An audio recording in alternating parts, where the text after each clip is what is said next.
Muli po magandang gabi at tayo po ay magpapatuloy sa ating pag-aaral sa Aklat ni John sa chapter 11. Ngayon po ay tatalakayin natin ang verses 17 through 29 at nais ko pong basahin sa Bibliang Tagalog na ang magandang balita Biblia. Pagdating ni Jesus, nalaman niyang 4 na araw nang nakalibing si Lazaro. May 3 kilometro lamang ang layo ng Jerusalem sa Betania, kaya maraming taga-Jerusalem ang dumalaw kina Marta at Maria upang makiramay sa pagkamatay ng kanilang kapatid. Nang mabalitaan ni Marta na dumating si Jesus, sinalubong niya ito, ngunit si Maria naman ay naiwan sa bahay. Sinabi ni Marta, "Panginoon, kung kayo po ay narito, buhay pa sana ang kapatid ko. Subalit nalalaman kong kahit ngayoy ipagkakaloob sa inyo ng Diyos ang anumang hingin ninyo sa Kanya. Muling mabubuhay ang iyong kapatid," sabi ni Jesus. Sumagot si Marta, "Nalalaman ko pong siya'y mabubuhay na muli sa huling araw." Sinabi sa kanya ni Jesus, "Ako ang nagbibigay buhay at muling pagkabuhay. Ang sino mang sumasampalataya sa akin, kahit mamamatay, ay muling mabubuhay. At sino mang nabubuhay at sumasampalataya sa akin, ay hindi mamamatay kailanman. Naniniwala ka ba sa sinabi ko?" Sumagot siya, "Opo, Panginoon, sumasampalataya po ako sa inyo at naniniwalang kayo nga ang Kristo, ang anak ng Diyos na paparito sa daigdig." Nang dumating po ang Panginoong Jesucristo sa Betania, ay meron na pong 4 na araw na nakalibing si Lazarus. Ito po ay dahil sa klima ng Palestina na hindi po nagiging maganda ng patay ay magtatagal. Mangangamoy po ng gusto. Kaya naman ang nangyayari sa loob po na maghapon, mga ilang oras lang, pag namatay ka, ay ililibing ka na. Para bagang nakita mo pa lang ang kaibigan mo ngayon at siya ay namatay, kinabukasan di mo na siya makikita muli dahil inilibing na pala. So sa pagkakataong ito po, ang mga nagpunta sa libingan ay kasamang nagbalik ni Marta at Maria sa kanilang bahay. At ito ay isang tradisyon nilang ginagawa dahil ang mga babae ay patuloy pong mag-iiyak sa kanilang bahay. Ito po ang taga-iyak, yung mga babae. Of course, ang mga lalaki nandoon din ang marami sa mga udyo upang sila'y makipagsimpatya sa namatayan ng layunin upang sila po ay aliwin. So sa ganitong tagpo po ay dumating ang ating Panginoong Jesucristo na napakarami na ring tao na nandoon. Sa pangyayaring ito ay meron po tayong mapapansin na ilang leksyon sa ating pag-aaral sa chapter na ito na una, naihayag po ito sa buhay ng dalawang magkapatid, si Marta at ni Maria, sa kanilang pag-uugali. At sa kadahilanan ito ay masisilip natin ang buhay po at temperamento ng maraming mga mananampalataya.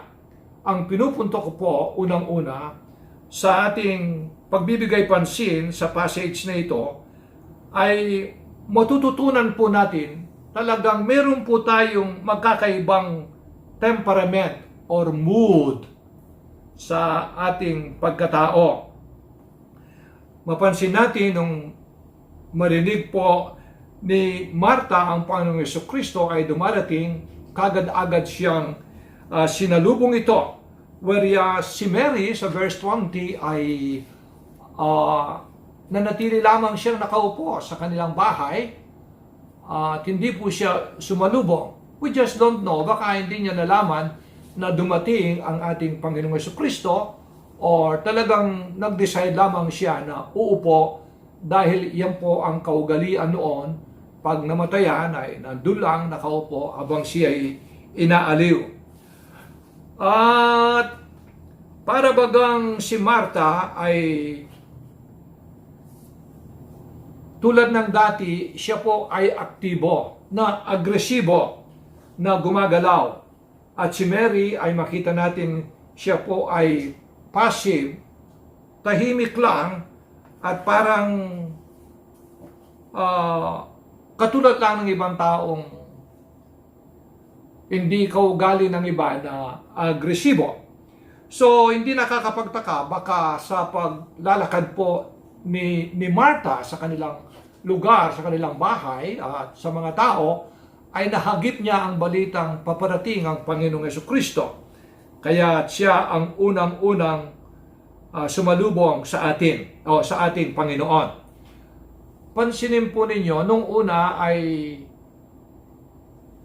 mabibigyan natin ng malaking kapurihan po si Mary nang ang Panginoong Jesucristo ay pinagsabihan po si Marta dahil okupado siya sa San Lucas chapter 10, 38 hanggang 42 na nag-ahanda ng pagkain at nagrereklamo na sinabi sa Panginoon, Panginoon, pabayaan mo bang ang aking kapatid na diyan lang nakaupo sa tabi mo, nakikinig sa iyo?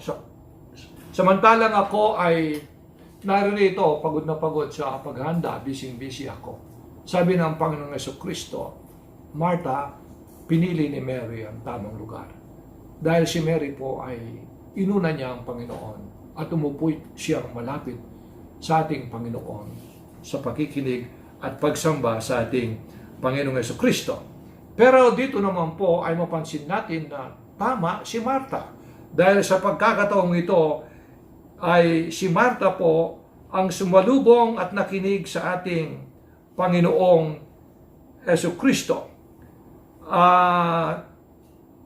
Meron pong na-miss si Mary dahil nandoon siya nakaupo sa bahay at si Marta ay nandoon siya sa harapan ng Panginoong Jesucristo.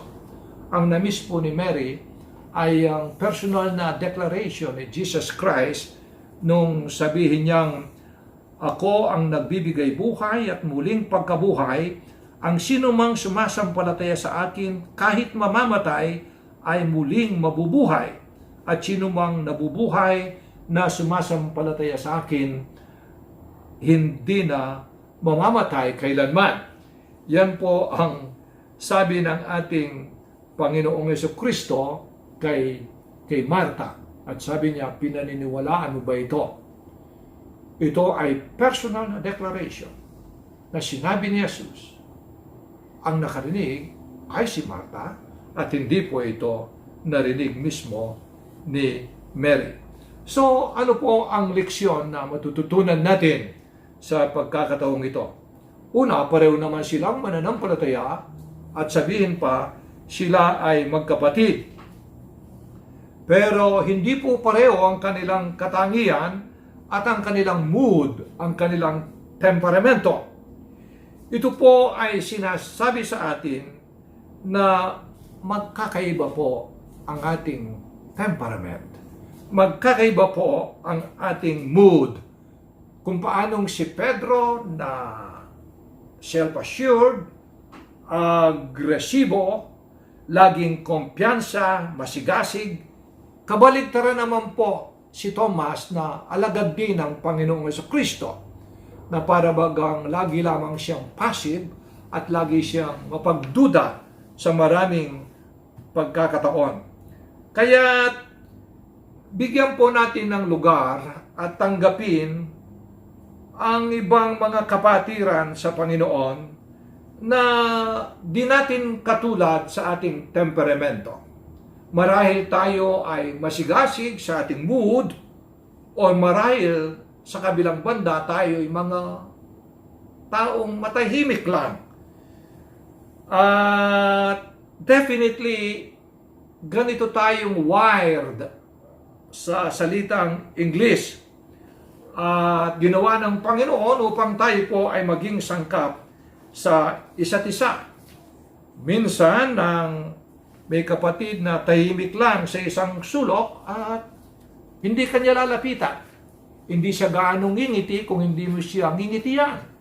At hindi ka kakausapin kung hindi ka magkusang kakausap sa Kanya. May mga ganun pong kapatid.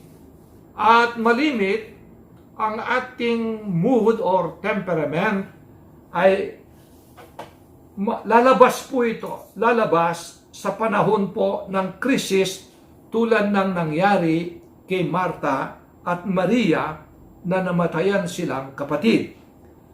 And sometimes sa krisis na i-permit ng Diyos sa ating buhay ay nakadesenyo rin naman upang ipakita niya sa atin ang negatibong epekto ng ating temperament o ng ating mood. Ang purpose nito ay upang tayo ay mag-adjust, ma-improve ang ating mood sa buhay o temperament. At of course, ang purpose lagi ng Panginoon upang tayo ay mag-grow kapag ang krisis ay nandiyan at dumating sa atin tulad ng kay Maria at kay Marta. So, ang another lesson po sa passage nating pinag-aaralan ay hindi lamang po ang natural nating mood o temperament ang lalabas sa oras ng krisis, kundi ang shortness ng ating memory sa katapatan ng Diyos sa ating buhay. Dahil sa verse 21, sabi po ni Marta sa Panginoong Jesucristo, kung nandito ka lamang, sabi niya, Panginoon, sana hindi nangyari ito. Parang ganun po ang kanyang tono. So, anyway, nakikita ko po na para bagang nakalimutan ni Marta na ang Panginoong Jesucristo ay marami siyang pinagaling na wala man ang kanyang presensya. At ang bagay na ito ay gusto kong maniwalang hindi malingid kay Marta at sa buong pamilya dahil sila ay very, very close sa ating Panginoong Jesucristo, ang pamilyang ito. Halimbawa, may pagkakataon ang isang tinatawag na Roman official, na isang centurion na lumapit sa Panginoong Jesucristo upang ang kanya pong mahal ay o kanyang servant, I believe, ay meron pong karamdaman at malupa, mamamatay ito. And then, ang Panginoong Jesucristo ay gusto niyang sasama at titingnan ang servant nito. At sabi po ng Matthew 8, 9 ng gapong 13, sinabi po ng authority ito na isang official ng Roman government, sabi niya, ako po ay isang official din, meron akong power, meron akong authority. Kung sasabihin ko sa aking kawal, sabi niya, gagawin mo ito, susundin niya dahil sa aking authority. Sabi niya, meron kayong authority, sabi niya kay Jesus. Kung sasabihin lang niyo na siya gagaling siya. Abay, napahanga ang Panginoon. Sa klaseng pananampalataya, meron siya. At totoo nga, hindi man sumama ang Panginoong Jesucristo. Sinabi lamang niya ng buong kapangyarihan, gagaling siya. At siya ay gumaling. So, malimit po ang nangyayari sa atin. Kapag dumarating ang krisis sa ating buhay, bakit madali natin makalimutan kung gaano kadakila ang Diyos sa kanyang ginawa, ang kanyang track record? Nagiging short ang ating memory. Kaya po, napaka-importante sa ganitong pagkakataon, imbis na tayo po ay mag-complain sa Diyos, maganda po na tayo magpakumbaba at balikan natin ang track record ng ating Panginoon at titingnan natin ang scriptures, kung ano ang sinasabi ng mga ito, ano ang ginagawa at ginawa ng ating Diyos sa sandali po ng mga krisis. Then another na masusumpungan nating katotohanan sa ating pong pag-aaral dito sa passage, sa 11 po, verses 23 hanggang 27, ay makikita natin na Pag dumating po ang krisis sa ating buhay, makikilala natin ng mas malalim ang Panginoong Jesucristo. Ito po ay isang oportunidad na makikilala natin ng higit kaysa dati ang Panginoon, kung sino siya at kung ano ang pwede niyang ipakilala sa atin ng personal sa ating karanasan. Sa verse 23, sabi ni Jesus kay Marta, mabubuhay ang iyong kapatid. Sumagot si Marta sa verse 24, alam ko po sa huling araw mabubuhay siya. Ito pong kapahayagan ni Marta ay isang general na paniniwala ng Hudyo o ng kanilang religion. Although may mga ilang exceptions dahil yung mga Sadducees ay ayaw po nilang maniwala sa resurrection. Pero ang punto ay hindi po nakuha ni Marta ang tinutumbok ng pangungusap ng ating Panginoong Jesucristo. Dahil si Marta ay nag-aakalang siya'y inaaliw lang ng Panginoong Jesucristo sa katotohanan ang kanyang kapatid bagamat namatay ngayon, pero muli naman siyang mabubuhay sa uling araw. Kaya lang, ang sinabi ni Jesus ay kakaiba. At muli po natin tutunghayan sa Biblia, dito po sa verse 25, sinabi ni Jesus kay Marta, ako ang nagbibigay buhay at muling pagkabuhay, ang sinumang sumasampalataya sa akin kahit mamamatay ay muling mabubuhay. At sinumang nabubuhay at sumasampalataya sa akin ay hindi mamamatay kailanman. Naniniwala ka ba sa sinabi ko? Sabi po ng Panginoong Yesus sa kanya.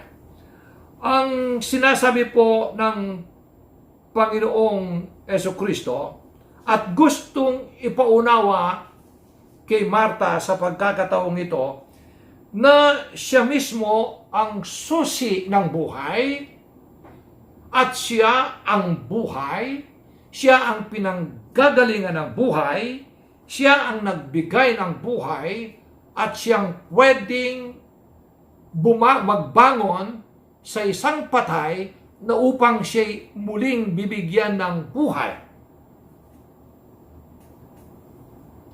Ang ibig pong sabihin ng Panginoong Jesucristo, bagamat totoo sa uling araw, lahat ng mga patay ay bubuhayin niya.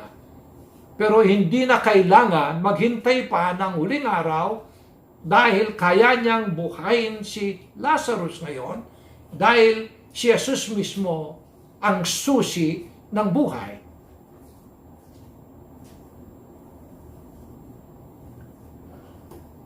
Bibigyan po natin pansin ang mga ilang pangungusap na binanggit dito upang mabigyang liwanag. Halimbawa, yung verses 25 and 26 na sabi ng Panginoong Jesucristo, bagamat mamamatay ay mabubuhay, yung nananalig sa Kanya,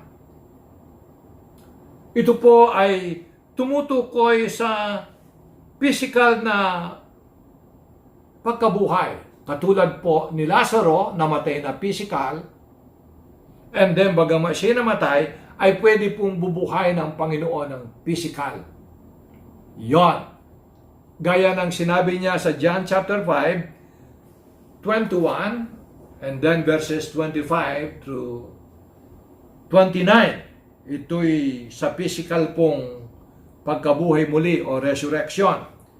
Pero yung pangalawa, nang sabihin niyang ang nananalig sa Kanya ay hindi na mamamatay. Ito po ay magkaiba sa unang pangungusap dahil ang tinutukoy ng pangalawa ay spiritual. Ang ibig sabihin po, yung taong nanalig kay Jesus ay hindi na mamamatay spiritually. Hindi po physical ang tinutukoy ni Jesus. Kasi sa ating pong karanasan mismo, yung mga taong nanalig sa Panginoong Jesus, ang kanyang mga alagad na una ay namatay. Si Lazarus nga na isang alagad at kaibigan pa ni Jesus ay namatay po ng physical, bagamat siya ay nananalig sa ating Panginoong Jesucristo. Kaya dapat po maunawaan natin ang bersikulo nang tinutukoy niyang yung nananalig sa Kanya ay hindi na mamamatay kailanman. Ito po ay spiritual. Ang ibig sabihin, ikaw ay mamamatay na physical, pero ang yung physical na kamatayan ay walang kapangyarihan upang pahintuin, apektuin ang iyong spiritual na buhay na walang hanggan at relasyon sa ating Panginoong Jesucristo. Dahil sabi niya sa John 3:36, ang maniwala sa Kanya ay mayroong buhay na walang hanggan. Hindi po pwedeng madamage yon, mawala yon sa physical na kamatayan. Kaya sabi ni Jesus, hindi na siya mamamatay. Tanong ni Jesus kay Marta, pinaniniwalaan mo ba ito? Hindi po tinatanong ng Panginoong Jesucristo kay Marta kung siya'y naniniwala na bubuhayin niya muli si Lazarus.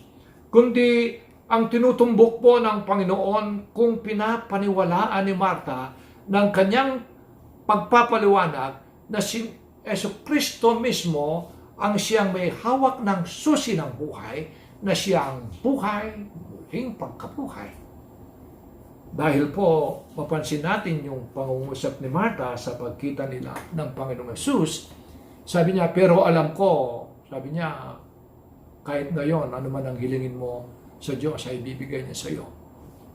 Kumbaga ay parang ang tingin niya sa Panginoong Jesucristo ay isang propeta, kung paano sina Elijah noon na pwedeng buhayin yung patay. Kaya si Jesus pinakilalang lalo, pinagdiinan kay Marta na ako ang, sabi niya, ang buhay, ang pinanggagalingan ng buhay, ako ang nagbibigay buhay at pagkabuhay. So, sabi niya, pinaniniwalaan mo ba ito?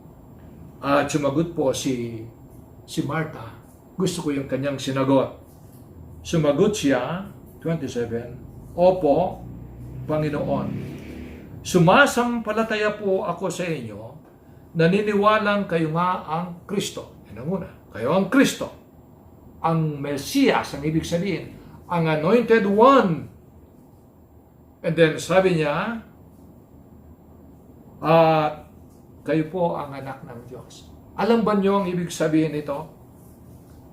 In fact, dito, ginamit na naman ni Jesus yung katawagan I am. Kiniklaim niya again ang nature niya, ang kanyang deity, ang pagka-Diyos. And then nung sabihin po ni Marta na siya ang anak ng Diyos, ay tinutukoy nito, ikaw ang Diyos, mayroon kang divine nature, ang kalikasan mo ay Diyos. Nakita niya ito sa gitna ng kanyang krisis at nakilala si Jesus sa ganitong lantas. And then sinabi niya na siya ang darating na nangako noon. Alam niyo sa Isaiah 9:6, sinasabi rito, isisilang ang isang sanggol at bibigyan siya ng pangalan na Counselor, Prince of Peace, at sabi niya, Mighty God, isang Diyos. Yun naman pagpapaliwanag ng iba, ako'y natatawa. Sabi nila, ang kwan lang, may isang makapangyarihan Diyos, yun lang ang pangalan. Pangalan lang daw, hindi naman totoo yung kay Jesus. Tingnan nga naman natin. Ano po? Parang binigyan Panginoong Jesucristo, o binigyan siya ng pangalan, Consuelo de Bobo, na hindi totoo naman sa kanya. Pero ito ang sinasabi ng Bible, siya ang makapangyarihang Diyos na magkakatawang tao na sisilang sa pamagitan po ng pagkakatawang tao na isang sanggol. At ito isang hula din sa Micah chapter 5 verse 2. So, dumating po ito kay Martha sa gitna ng krisis. So, sa gitna po ng krisis ng buhay, ay ang totoo, hindi lamang po information, theologically, ang kailangan nating matutunan. Ang iba sa atin, marami na nito. Marami na kayong narinig, marami na kayong natutunan tungkol po sa katuruan ng Biblia. Pero ang maranasan, sa ating karanasan, pakikitungo sa Diyos, sa ating Panginoong Jesucristo, ay kakaiba po na makilala natin siya. Sino siya sa buhay natin? Sa gitna po ng ganitong krisis na dumarating. Ito po ay kakaiba. At ang krisis po ay bubuksan niya sa atin buhay ang bagay na ito. So, in times of crisis, tigit po natin makikilalang personal at malalim ang ating Panginoon Jesucristo sa ating buhay. At ito ay magbibigay sa atin ng lakas, ng tatag ng loob, at ng katiyakan ng ating pananampalataya. So ano po ang natutunan natin? Na sadyang magkaiba po ang ating temperamentura. At kailangan nating i-accept ang isa't isa. And then, sa gitna ng krisis, aminin natin nagkakaroon tayo ng shortness ng memory sa kadakilaan ng Diyos.